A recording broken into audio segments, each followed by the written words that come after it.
এই পর্যন্ত যদি বলি ইলেকশনের কি অবস্থা বা পরিবেশ কেমন, পরিবেশ আপনারা আসলে আশেপাশে তাকিয়ে দেখতে পাচ্ছেন যে খুবই উৎসব মুখর, সবাই অনেক এক্সাইটেড, কারণ 2019 সালের পরে এটা প্রথম ডাকসু যেটা হচ্ছে। আর এটা বলা গেলে একটা নিরপেক্ষভাবে হচ্ছে, কারণ দেখবেন যে এখন হচ্ছে রাজনৈতিক কোনো দলভাবে ক্ষমতায় নাই, যেটা 2019 সালে হয়েছিল।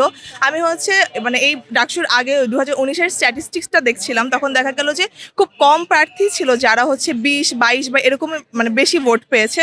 তাহলে ওইটা দেখে কিন্তু বোঝা যায় যে ওই ইলেকশনটা কতটা বায়াস ছিল। যেমন সাদ্দাম হোসেন হচ্ছে সব থেকে বেশি ভোট পেয়ে জয়ী হয়েছিলেন, মানে এগুলো দেখলে আসলে আপনারা বুঝতে পারবেন যে তখনের বিষয়টা কিরকম ছিল আর এখন যেই আর কি নিরপেক্ষভাবে হচ্ছে। কারণ এবার হচ্ছে গিয়ে আমাদের ফর্ম তুলেছে 662 জন, তার মধ্যে হচ্ছে স্বতন্ত্র সংখ্যা অনেক।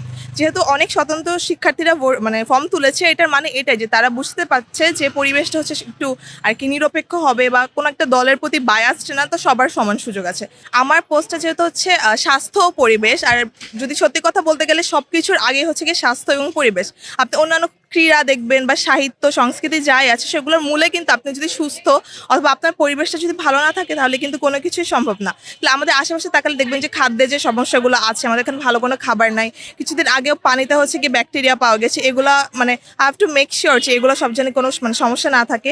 তারপর হচ্ছে আমাদের মুর্তজা মেডিকেল আছে যেখানে হচ্ছে গিয়ে ওষুধ থাকে না, তারপরে 24/7 হচ্ছে কোনো ডক্টর থাকে না, ইভেন ওদেরকে কল দিলে হচ্ছে কি তাদেরকে পাওয়া যায় না। তো আমি মেক শিওর করবো যে এগুলো জানি যেসব মৌলিক আর কি মানে মৌলিক অধিকার যেগুলো আছে স্টুডেন্টদের, ওগুলো জানি আর কি আমি অথরিটিকে দিয়ে কাজ করাতে পারি আর কি। আমার নাম শেখ তাসনুভা সৃষ্টি, আমি হচ্ছে স্বাস্থ্য ও পরিবেশ সম্পাদক পদপ্রার্থী।